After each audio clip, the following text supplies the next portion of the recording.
Hi friends, இன்றைக்கி promo evening பார்த்துருப்பீங்க. அதில் வந்து பார்த்தீங்கன்னா வந்த கண்டஸ்டன்ஸ் தனியாக உட்காருங்க, ஆல்ரெடி 6 பேர் இருக்கிற கண்டஸ்டன்ஸ் வந்து தனியாக உட்காருங்க அப்படின்ற மாதிரி பிக் பாஸில் சொல்லியிருப்பாங்க.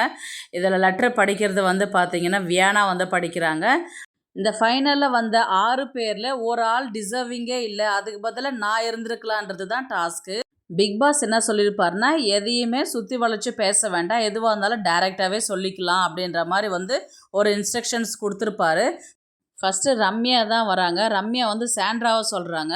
சாண்ட்ரா ஃபஸ்ட் வீக்கில் நல்லா விளையாடினாங்க, அதுக்கப்புறம் வீக்கிலலாம் வந்து ரொம்ப போரிங்காக தான் விளையாடினாங்க. ஆனால் உட்காந்தே அழுதே சாதிச்சு இந்த 6 ஃபைனலில் ஒரு ஆள் வர முடியும்னா அந்த வேலையை நானே செஞ்சுருக்கலாமோ அப்படின்றது தோணுது. அழுததுனாலே தான் கூட்டிகிட்டு வந்தாங்களோன்றதும் ஒரு கேள்விக்குறியாக இருக்குது.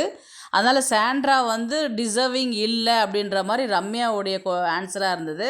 அதுக்கப்புறம் வந்து பார்த்திங்கன்னா பிரவீன் வந்தார். பிரவீன் வந்து என்ன சொன்னாருன்னா, அரோரா வந்து சொன்னாங்க. அரோரா வந்து மிக்சர் சாப்பிட்டுக்கிட்டு இருந்தா 5 வாரம் வந்து எந்த ஒரு கண்டென்ட்டும் கொடுக்கல, எந்த ஒரு வேலையுமே செய்யலை. ஆனால் அவங்க இந்த 6 ஃபைனலில் வந்ததுக்கான டிசர்விங் என்னால் கொஞ்சம் கூட ஏற்றுக்கவே முடியல அப்படின்ற மாதிரி பிரவீன் சொன்னார்.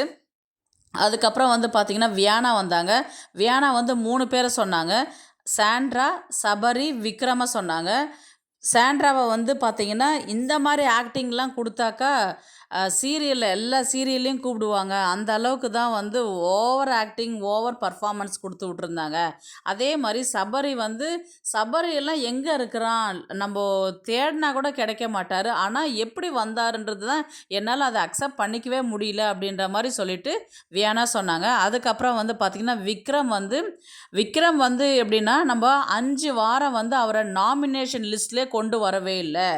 ஆனால் அதுக்கப்புறம் நான் வெளியில் போனதுக்கப்புறம் தான் இவரை ஏன் நாமினேஷன் யாருமே பண்ண மாட்டேங்கிறாங்க அப்படின்றது யோசிக்க வச்சது. ஏன்னா எல்லா கேமுமே வந்து பார்த்திங்கன்னா விக்ரம் தான் விளையாடுறாரு அப்படின்றது வியானாவுடைய ஆன்சர். ஆனால் இந்த 3 பேருமே டிசர்விங் இல்லை அப்படின்றது வியானாவுடைய ஒரு ஆன்சராக இருந்தது.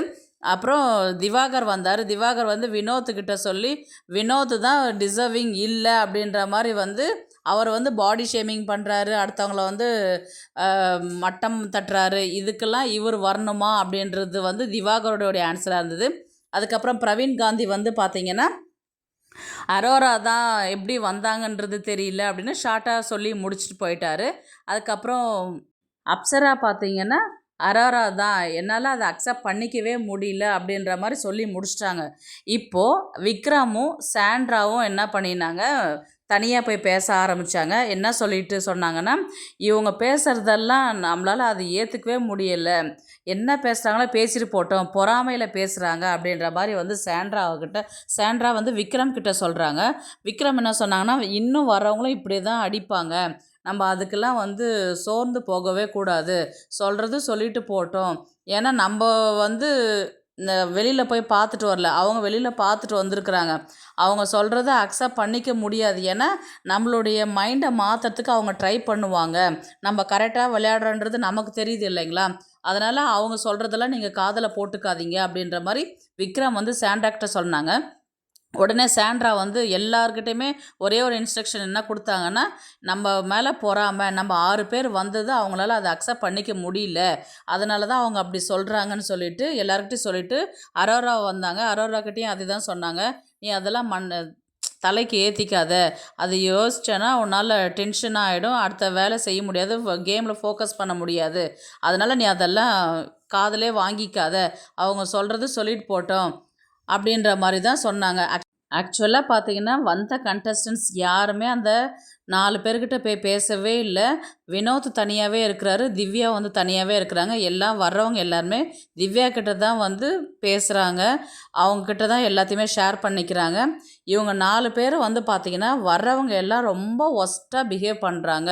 இங்கே இருந்துட்டு போனாங்க, அவங்களுக்கு வெளியில் போனதுனால அவங்களுக்கு பொறாமை, அதனால தான் அவங்க அப்படி பேசுகிறாங்கன்னு சொல்லிட்டு விக்ரம், சாண்ட்ரா, அரோரா, சபரி சொல்கிறாங்க. உங்களுடைய கருத்து என்னன்றது கமெண்ட்டில் பதிவு பண்ணுங்கள் ஃப்ரெண்ட்ஸ். தேங்க்ஸ் ஃபார் வாட்சிங்.